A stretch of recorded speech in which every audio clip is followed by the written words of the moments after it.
आप जानते हैं कि हिंदू नववर्ष का जश्न ऐसा है मानो प्रकृति खुद नया वर्ष मुबारक कह रही हो। फूल खिल रहे हों, पेड़ पौधे हरे हो रहे हों और हर तरफ खुशियों की बहार छाई हो। चलिए इस पावन पर्व की रोमांचक यात्रा पर चलते हैं, जहां इतिहास, संस्कृति और सामाजिक बंधन एक साथ झूम उठते हैं।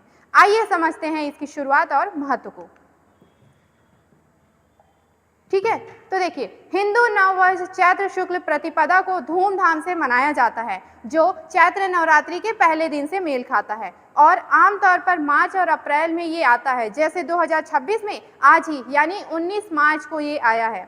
यह सृष्टि की शुरुआत का प्रतीक माना जाता है, जब भगवान ब्रह्मा ने दुनिया की रचना की शुरुआत की। यह नई शुरुआत समृद्धि और आध्यात्मिक नवीनीकरण और प्रकृति के साथ सामंजस्य का उत्सव भी है।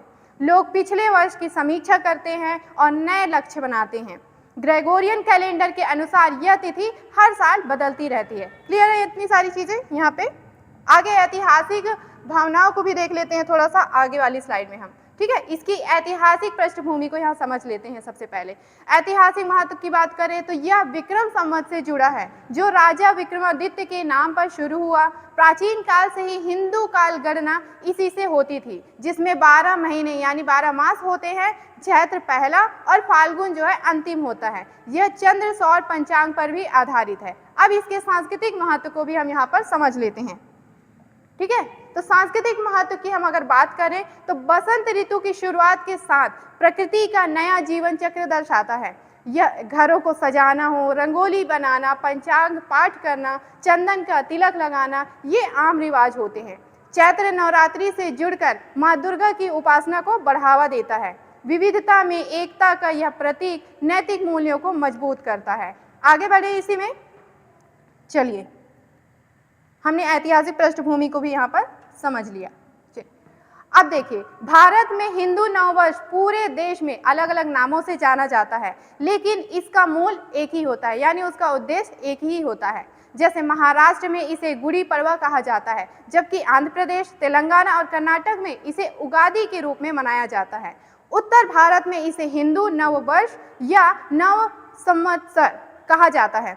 वहीं पंजाब में इसे बैसाखी के रूप में मनाया जाता है। गुजरात में यह गुड़ी पड़वा या बेस्टू नववर्ष, बंगाल में पोइला बोईसाख के नाम से जाना जाता है। तमिलनाडु में पुंठाकू या पुंडाकू के नाम से जाना जाता है। वहीं केरल में विशु, जम्मू कश्मीर में नवरेह और मणिपुर में साजिबू नोगम्बा पवा के नाम से ये जाना जाता है। इन रूपों में ये मनाया जाता है और इन सभी राज्यों में अलग अलग परंपराएं और रीति रिवाज भी होते हैं। जैसे गुड़ी पड़वा या गुड़ी फहराना कहलाता है, रंगोली बनाना, विशेष भोजन बनाना, पंचांग पढ़ना, पूजा करना, व्रत रखना आदि। कहीं कहीं नृत्य होते हैं, कहीं भांगड़ा होता है, तो कहीं मंदिरों और गुरुद्वारों में आरती की जाती है। कुछ जगहों पर शोभा यात्राएं निकाली जाती हैं, तो कहीं पारंपरिक भोजन और सांस्कृतिक कार्यक्रम आयोजित होते हैं। इसी प्रकार अलग अलग नाम और परंपराओं के बावजूद हिंदू नववर्ष पूरे भारत में नई शुरुआत और खुशी का सकारात्मक ऊर्जा का प्रतीक माना जाता है। यह विविधता ही तो भारत की एकता की ताकत है।